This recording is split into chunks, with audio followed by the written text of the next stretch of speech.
Broeders en susters, loof die Here in die begin van hierdie feestelike ontmoeting met hom en ons sing van ons liefde vir hom. Psalm 116 vers 1 en 5 verklaar ons: God het ek lief. Want die getroue Heer hoor na my stem uit vrye welbehae. Maar ons het ook onlangs die opstanding van die Here herdenk en elke eerste dag van die week is ook die fees van sy opstanding.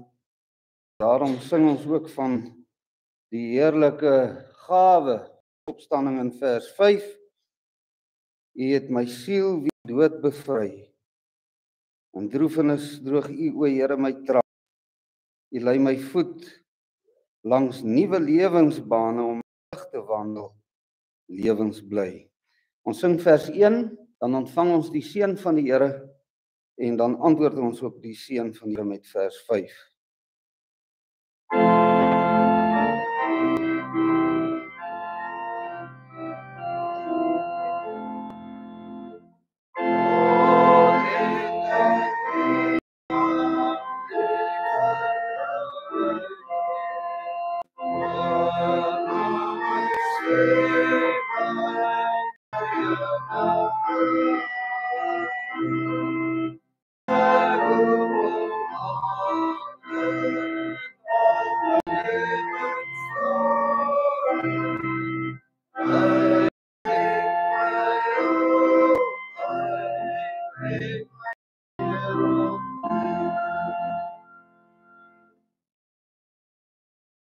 Ons hulp is in die naam van die Here, wat die hemel en die aarde gemaak het, wat getrou bly tot in ewigheid, en wat nooit die werke van sy hande laat vaar nie.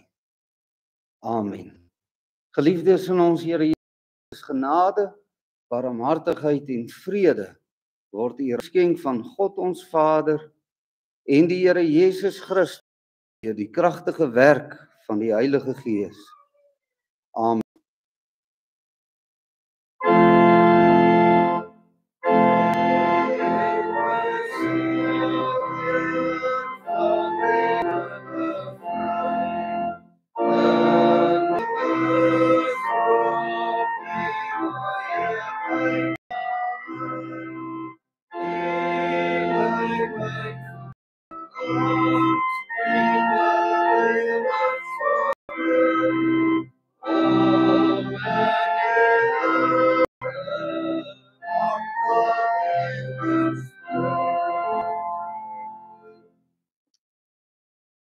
Ek glo in God die Vader, die almagtige skepper van hemel en aarde, en in Jesus Christus, die enige gebore Seun, ons Here, wat ontvang is van die Heilige Gees, gebore uit die maagd Maria, wat gelei het onder Pontius Pilatus, gesterf het en begrawe is en neergedaal het na die hel.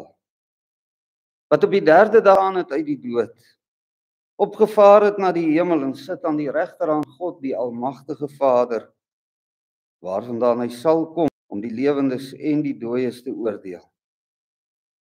Ek glo in die Heilige Gees.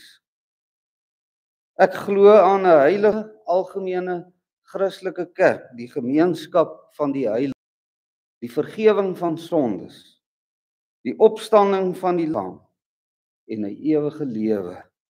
Amen.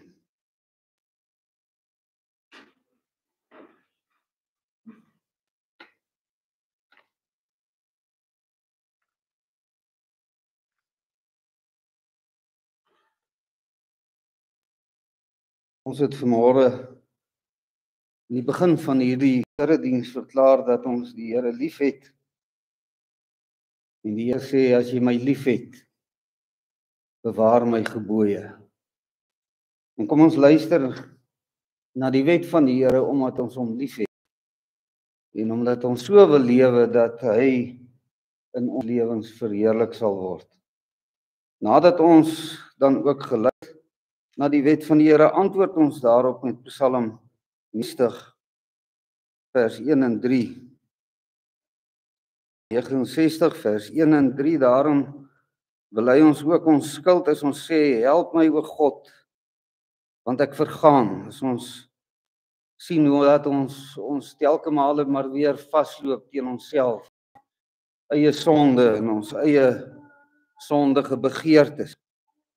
Ek het in modder ingegly, waar daar plek is vir my. En oor my storm die waters aan, ek roep wees, my oog versmag waar ek vergeefs op u bly. En dan vers 3, voor u alleen wil ek skuld bely. My dwaasheid, ag, die kla my aan. Maar laat om my beskaamd nooit staan wie op u wag. U weet, ek ly en dra my smaad geduld. Om u, o Here, om u ontwil. Psalm 69, vers 1 en 3 is ons antwoord, Here. Toe het God gespreek en gesê, ek is die Here, jou God, wat jou uit Egipte land, uit die slawehuis uit. Jy mag geen ander gode voor my aan. Jy mag vir jou geen gesnede beeld of enige gelykenis maak van wat bo in die hemel is, of van wat onder op die aarde is, of van wat waters onder die aarde is nie. Jy mag hulle nie neerbuig en hulle nie dien, want ek, die Here, is 'n jaloerse God, wat die misdaad van die vaders besoek aan die kind, aan die derde en aan die vierde geslag van die wat my haat. En ek wys barmhartigheid aan duisende van die wat my liefhet. En jy mag die naam van die Here jou God sien, want die Here sal die een wat sy nie ongestraf laat bly nie. Dat jy dit heilig. 6 dae arbei en al jou werk doen. Maar die Sabbat of die rus van die Here jou God, dan mag jy geen werk doen nie. Jy of jou dogter of jou diensknegt of jou diensmaagd op jou poorte is nie. Want in 6 dae het die Here die hemel en die aarde gemaak, die see en alles wat daarin is. En op die 7de dag het hy gerus. Daarom het die Here die Sabbatdag geseën en dit geheilig. En jou moeder dat jou daar verleng mag word in die land wat die Here jou. Jy mag nie doodslaan nie. Jy mag nie egbreek nie. Jy mag nie steel nie. Jy mag geen valse getuienis teen jou naaste spreek nie. Jy mag nie jou naaste se huis, jou naaste se vrou begeer nie. Of sy diensknegt of sy os of sy esel of iets wat is nie.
Ons Vader, die hoogste hemel woon, bring deur majesteit en heerlikheid en krag, skare van ontelbare engele wat U lof besing en oomblik gereed is om U heilige wil te volbring.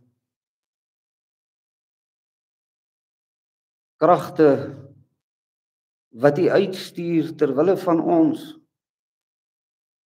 U geliefde kinders.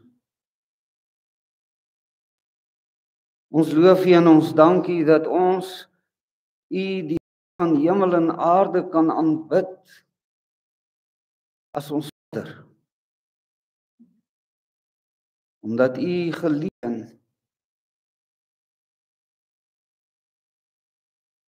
ons sonde en ons vervloeking en ons gedra het. Dat Hy in hierdie wêreld gekom het en sonde vir ons word, 'n vloek vir ons geword. Om ons vervloeking weg te neem en ons skoon te was deur sy bloed. En om ons met U te versoen as U geliefde eiendom. Ons bely voor U vanmôre dat ons verstand, ons gedagtes hierdie liefde en offer nie kan begryp nie. En ons bid om U Gees, Here, dat U deur U Gees kragtig in ons sal werk om saam met al U kinders te kan begryp hoe ver, diep en hoog U liefde vir ons strek. Dat U U liefde in ons harte sal uitgiet en dat U ons deur U liefde in ons sal vul en sal dring en sal dryf in alles wat ons doen. Ons loof U en ons dank U dat ons hier in die erediens in U teenwoordigheid mag kom. En dat ons ten spyte van ons sonde vrymoedigheid mag neem, die vrymoedige kind. En dan wanneer ons bid, dan weet ons U weet wat ons nodig het voordat ons vra. Want ons is kosbaar. En ons nood is vir U kosbaar. En U sê in U woord dat U selfs die geringste deel van liggaam Ag Here, wil U dan deur U woord en Gees ook tot ons kom. Wil U aan die woord kom in ons lewens? Wil U ons troos en onderrig en versterk en vermaan en bemoedig? Ons U vreugde in ons harte gee. Ag Here, dankie dat ons hier gemeente is. Dankie vir elke een wat vanmôre saam met mekaar U te kan aanbid en saam te kan verkondig. Wat hier saam met ons moet wees, maar en ons bid vir hulle. Elkeen op hulle omstandighede. Dat U hulle ook in sal bewaar. So sal lei dat ons weer eendag hier U naam kan aanroep. Ons staan hier voor U met dankbare harte. Dankbare harte, Here, omdat U strome so mildelik oor ons uitgiet. En ook na 'n tyd van spannende somerdroogte het U die uitkoms gegee. En ons het gebid. En ons het gepleit.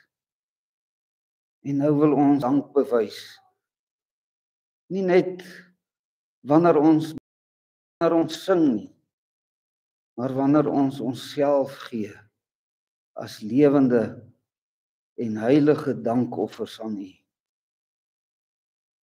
Lei ons dan so, Here, dat ons dank en ook die belydenis van ons afhanklikheid uit ons lewens sigbaar sal word. Here, ons het elkeen ook ons nood en ons behoeftes voor U. En ons bid dat U sal verhoor en elkeen van ons U vrede sal gee. Ons leef in 'n wêreld wat aan die brand is van haat en oorlog en stryd en afguns en perversiteit om U te terg. U te terg, Here, om dit wonderskoon geskep het te verag en te bespot. Wil U uitverkore kinders in waar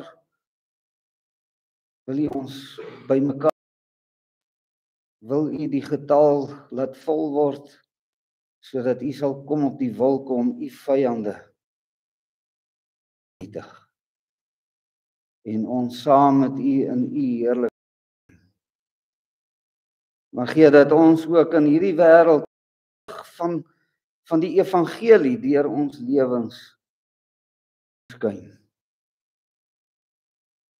En Here, help ons om elke dag met nuwe inspanning teen die sonde te stry en in Christus te oorwin.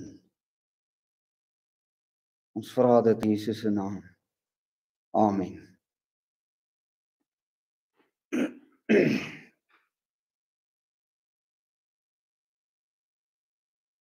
Ons sing van die nuwe lewe wat die Here deur sy opstanding vir ons verwerf het, ook in Psalm 49. Ons sing vers 2 en vers 6 met die oog op die bediening van die woord. Daarin sing ons in vers 2 van al die dinge wat ons in hierdie wêreld kan verskrik en die onreg wat ons en die swaar kry. En in vers 6, Here, maar na die dood dan reis die God sal my red. Hy koop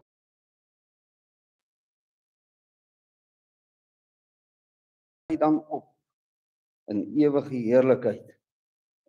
Ons sing al ons nood en ons stryd het ons hierdie wonderlike is dat die dood nie die einde is nie, maar om by Christus te wees is verreweg die beste en ons sien uit daarna. Psalm 49 vers 2 en vers 6.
Ons skriflesing is Johannes 20.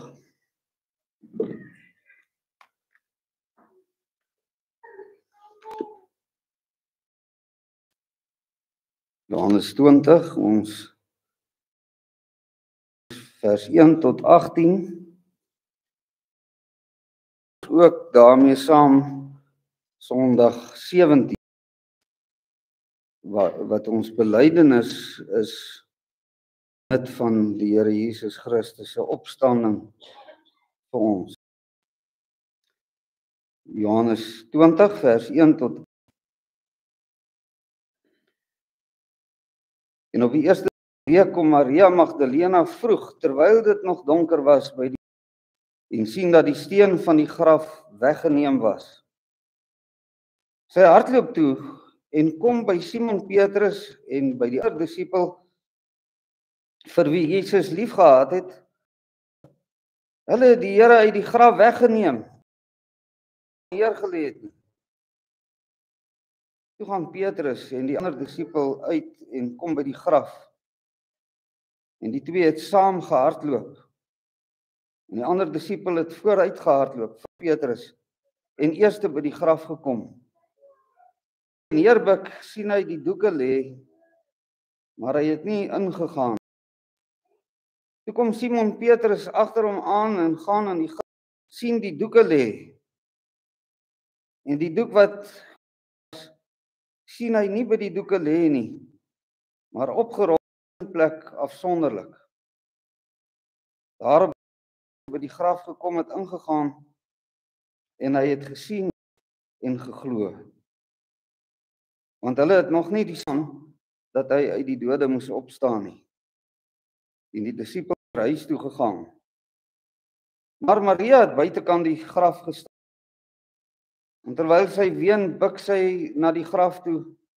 En sien twee engele daar sit met wit klere aan, hoof en een by die voete, waar die liggaam van die Here Jesus gelê het. En hulle sê vir haar, vrou, waarom ween jy? En sy antwoord hulle, omdat hulle my Here het, en ek weet nie waar hulle hom neergelê het nie. En toe sy dit gesê het, draai sy om, agtertoe en staan. En sy het nie geweet dat dit Jesus was nie. Jesus sê vir haar, vrou, waarom ween jy? Wie soek jy? Sy het gedink dat dit die tuinier was en antwoord, meneer, as u hom weggedra het, sê vir my waar gelê het en ek sal hom wegneem. Jesus sê vir Maria. Draai haar om en sê vir hom, Rabboni, dit meester. Jesus sê vir haar, raak my nie aan nie, want ek het nog nie opgevaar na my vader, maar gaan na my broeders en sê vir hulle, ek vaar op na my Vader en julle Vader en my God en julle God. Maria Magdalena het aan die disipels gaan vertel dat sy die Here gesien het en dat hy dit vir haar gesê het. Vers 8, daarop ander disipel wat eerste by die graf gekom het, gesien en geglo.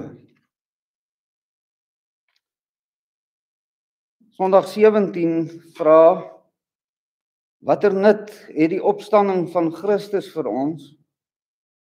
Ten eerste het hy deur sy opstanding die dood oorwin, sodat hy ons die geregtigheid wat hy deur sy dood verwerf, deelagtig kon maak.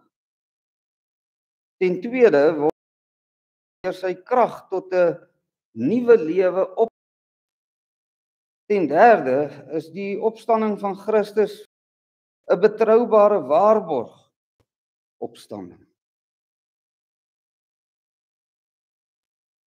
Liefdes in ons Here Jesus Christus, elke eerste dag van vier ons die opstanding van ons Here Jesus Christus.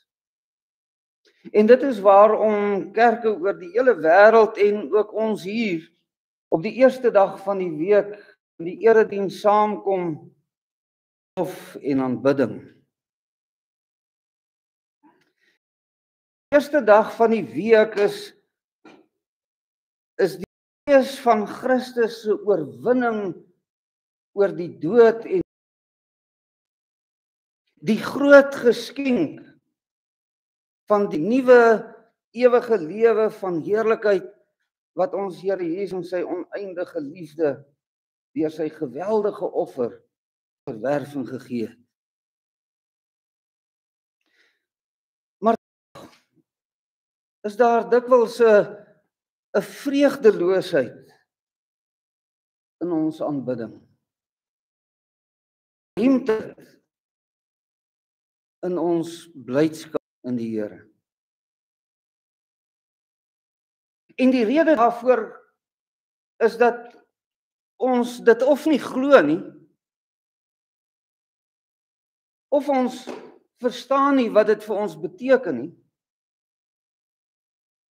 of ons hart en ons liefde lê op 'n ander plek. Dalk in die wêreld verpand. Jy weet, hierdie heerlikheid wat die Here deur sy opstanding vir ons verwerf het, is weliswaar so ondenkbaar en onbegryplik dat ons dit nie werklik kan bedink nie of bevat nie.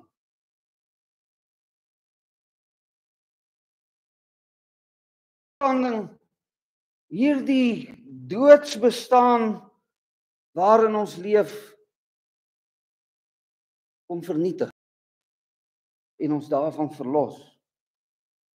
Hierdie vergeefse gejaag na wind, ons moeitevolle en te vergeefse arbeid, ons vreugde en ryk verskadu en uiteindelik vernietig word deur die dood en die hel. Die Here Jesus het dit vir ons verander in die heerlike ewige lewe van volmaakte vreugde en moeitelose sinvolle arbeid wat vir ewig vas staan. Hierdie jammerdal van haat en lyding, vol bloed en trane, verskrikking en kommer, waarin selfsug en alle verhoudinge bedreig, waar siekte en ongeluk en dood heers, is deur Christus kom oorwin. En hy het aan ons die Jerusalem gegee. Die nuwe hemel en die nuwe aarde, waar geen dood en trane en geen siekte of lyding of droefheid meer sal wees nie.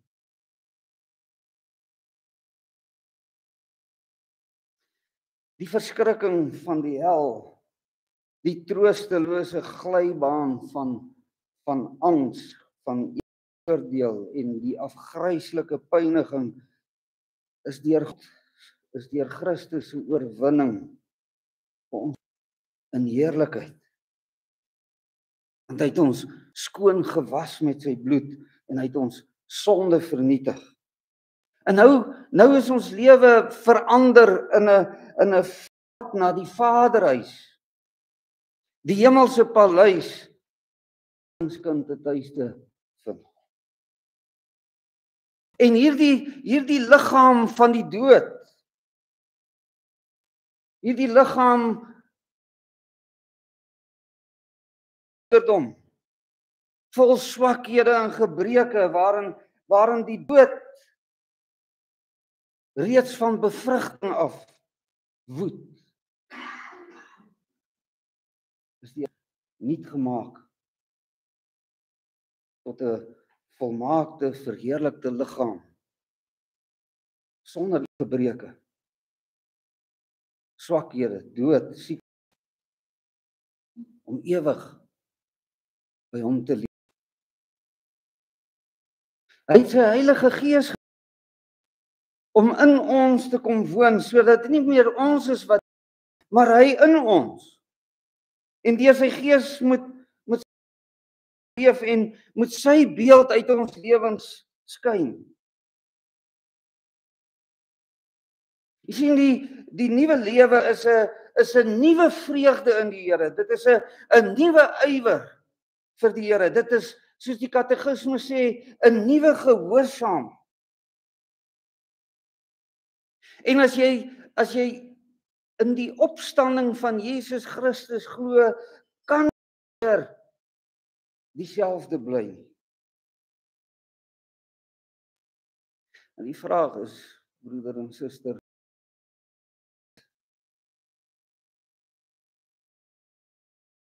en as jy dit glo, moet hierdie ingrypende gebeurtenis jou lewe. Kan mense jou lewe sien dat Christus op, dat hy waarlik. Jy sien, daar is 'n magdom mense, maar in die oë van die wêreld is dit onsin om te glo dat hy opgestaan.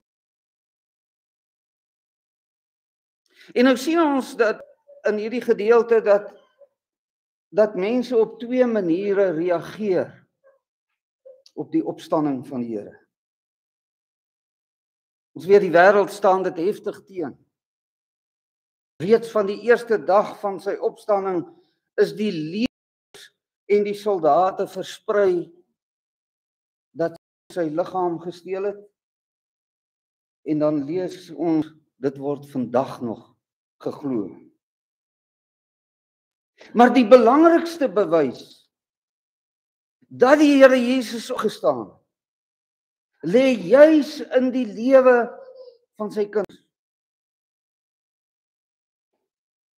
Ons lees ook in die woord dat die ooggetuies van die opstanding se lewens en prioriteite totaal verander het. Hulle fokus het verskuif. Hulle is aangevuur deur 'n ander eie. Hulle het geleef en gewerk met die oog op die verlang na die volmaaktheid in Christus en met Christus.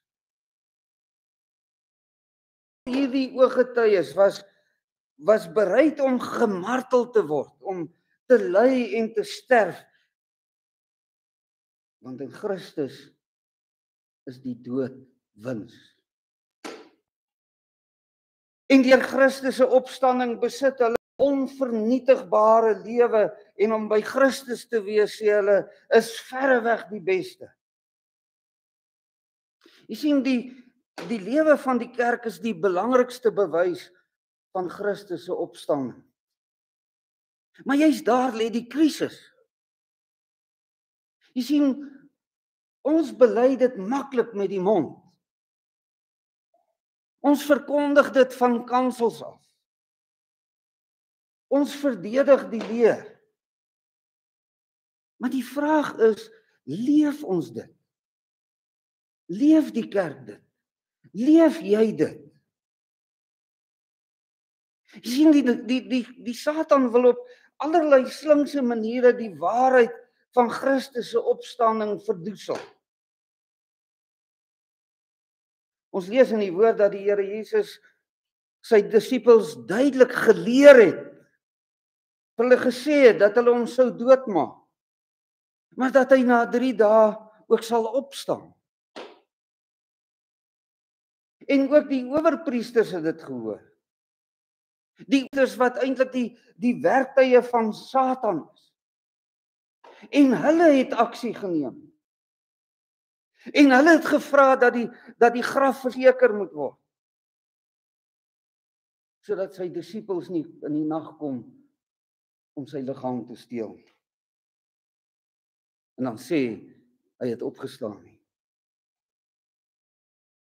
En toe hy wel opstaan, ten spyte van dinge, het hulle geweet dit is waar. Hulle het geweet dit, maar hulle ter wille van hulle eie eer en hulle eie belang moetswillig die leuen versprei. Dat hy hom gesteel het. Maar nou is die erg van dit, broeder en suster, dat baie kerkmense hierdie leuen leef. By Maria. Vir Maria Magdalena en die ander Maria was hy dood. Hulle het vroeg op die eerste dag van die week gegaan om hom te gaan salf. En toe hulle by die graf kom en sien dat die graf oop was, hulle geweldig ontstel. En die eerste glo is dat sy liggaam gesteel is. En ons leer hier dat dit dikwels gebeur dat goeie opregte kerkmense met 'n wonderlike belydenis deur 'n gebrekkige geloof op sleeptou geneem word. Jy bely dit dalk. Jy bely dit dat die Here Jesus opgestaan het. Miskien is jy nie in jou hart heeltemal seker nie. Sê nou het jy. Dalk dat hy vir jou opgestaan het. Dalk is jy nie seker dat die Here die dood vir jou oorwin het nie. Vir baie kerkmense is hierdie belydenis 'n koue belydenis buite onsself. Want ons lewens verkondig so dikwels dat Jesus dood is. Mense bely die een ding, maar leef die ander, en tog sê Jakobus in Jakobus 2 vers 17 dat die geloof sonder die werke dood is. Jou belydenis sonder die werke van jou belydenis dood. Dan sê vers 18, toon my jou geloof uit jou werke. Jou uit my werke my geloof toon. Jy sien Jakobus sê hier, jou leefwerk is die bewys van jou geloof. En jou geloof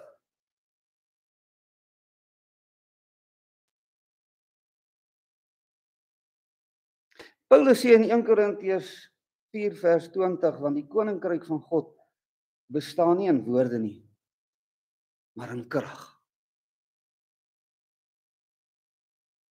Die lewensvernuwende krag waardeur ons die evangelie leef. Paulus, die gemeente in Thessalonika, dat hulle geloof in God op elke plek uitgegaan het. Met ander woorde, dat hulle geloof 'n getuienis was in die wêreld.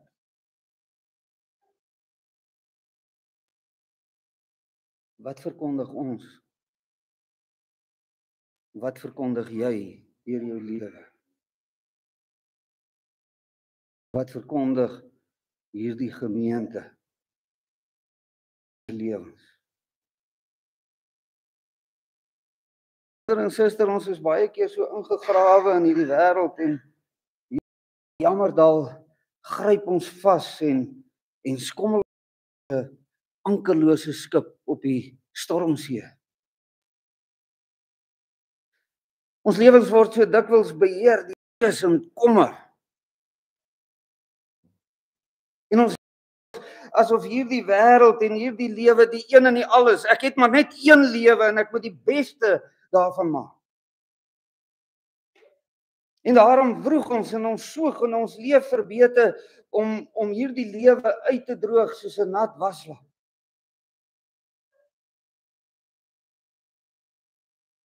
Dood is die einde. Al bely ons anders. En dit sien ons by Maria. Maria verkondig deur haar lewe die leuen van die vyand. Haar lewe verkondig, dis haar belydenis. Sy soek by die graf. Die lewende by die dooies.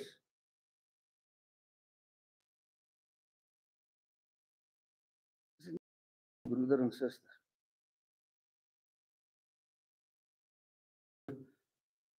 Angstig en verward in hierdie donker wêreld. En ons leef in die lig van die ewige nuwe lewe wat Christus vir ons gebring het. En kyk na Maria. Daar's geen vreugde in haar gemoed nie.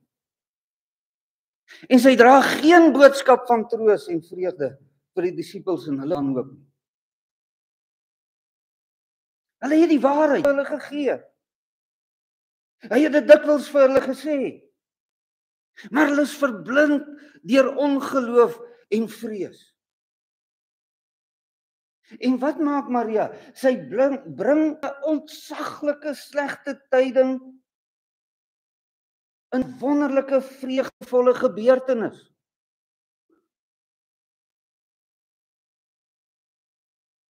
En so jaag die ongeloof en die ontsteltenis ook hierdie twee disippels verbete na die graf.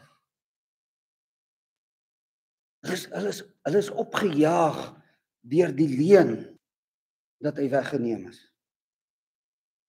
Dit letterlik op hol. En hierdie ontsteltenis dryf hulle blindelings in.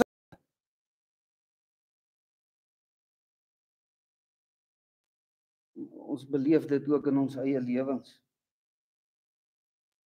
Hoe slegte tyding, hoe vrees en kommer ons op hol jaag en dikwels dryf tot irrasionele optrede. Ons ook daai leuen leef.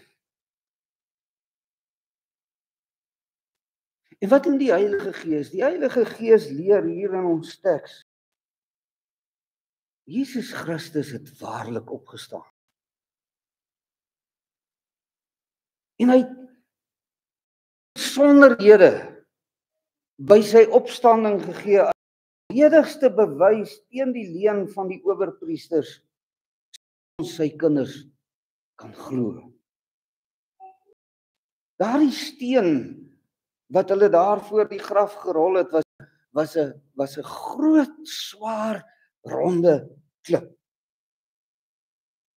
En Pilatus het dit laat verseël. En daar was soldate wat moes waghou sodat niemand sy liggaam kon steel nie. En ons weet dat dit die gebruik van die Romeine was dat as 'n Romeinse soldaat moes waghou en hy aan die slaap sou raak, hy die doodstraf gekry het. En met al hierdie dinge is dit al klaar onmoontlik dat iemand sy liggaam sou kon steel. Toe Maria en die ander dae die soldate weg, die steen weggerol en die graf leeg. Maar dan gee die Here nog 'n meer intieme wys. Ons lees in vers 40 van hoofstuk 19, Johannes 19 vers 40, dat Josef en Nikodemus die liggaam van die Here Jesus en dit in doeke toegedraai en saam met spesery van die Jode is om te begrawe. Nou Petrus daar by die graf aankom, sien die doeke waarmee sy liggaam toegedraai was netjies opgevou met die doek wat was eenkant. En daarin lê die eie soortige, unieke eienskap van die Here. Die netheid en die orde die disippels hom leer ken het. Dit is as dit ware 'n handtekening as bewys en bevestiging dat hy opgestaan het. Ontmasker die Here Jesus ook hierdie leuen. As iemand sy liggaam sou wou steel, sou hy nie die moeite gedoen het om die doeke van hom af te haal en nog netjies mooi op te vou en ordelik in verskillende plekke te sit. En daarom lees ons toe Johannes by die graf ingaan, het hy en geglo. En dit verander alles. Verander alles. Toe die Here sien dat hy waarlik opgestaan het, word sy eintlik as dit ware 'n uitbundige getuie self vir die ander wat in hulle wanhoop hulle self uitgesluit het in die bovertrek. Die Here het opgestaan. Die Here het werklik opgestaan. Daar kan geen twyfel wees nie. En daar is die getuienis van die doeke. Getuienis van die aan wie hy verskyn het. Die lewens en die ooggetuies wat bereid was om te ly en te sterf vir hierdie waarheid. Maar bo dit alles ook die getuienis van die Gees wat in ons harte getuig. Heldigende getuienis. Maar vanmôre moet jy vir jouself afvra.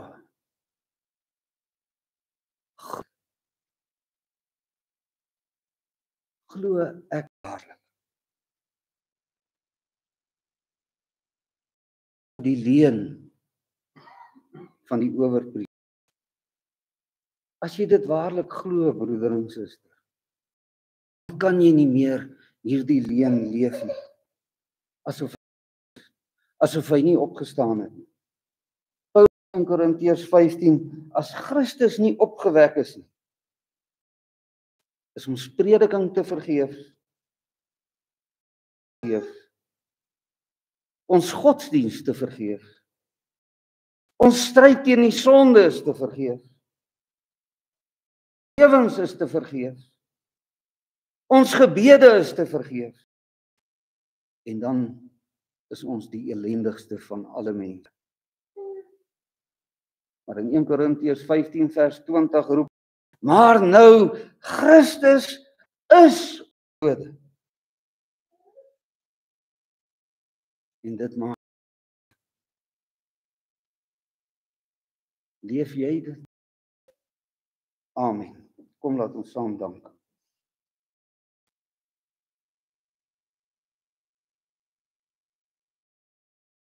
In die hemel is ons verstaan en ons bely voor U dat die grootheid van U liefde vir ons verstand ver te bowe gaan. Ons kan dit nie begryp nie. U in U woord vir ons sê dat geloof is 'n gawe van U. U gee dit. Ons bid daarvoor. Ons bid, Here, laat ons glo en maak ons nuut en wek ons op tot 'n nuwe gehoorsaamheid. Ons se naam. Amen. Na die insameling van die liefdegawe sluit ons af met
Liefdes, ontvang die seën van die Here en gaan daarmee in sy vrede.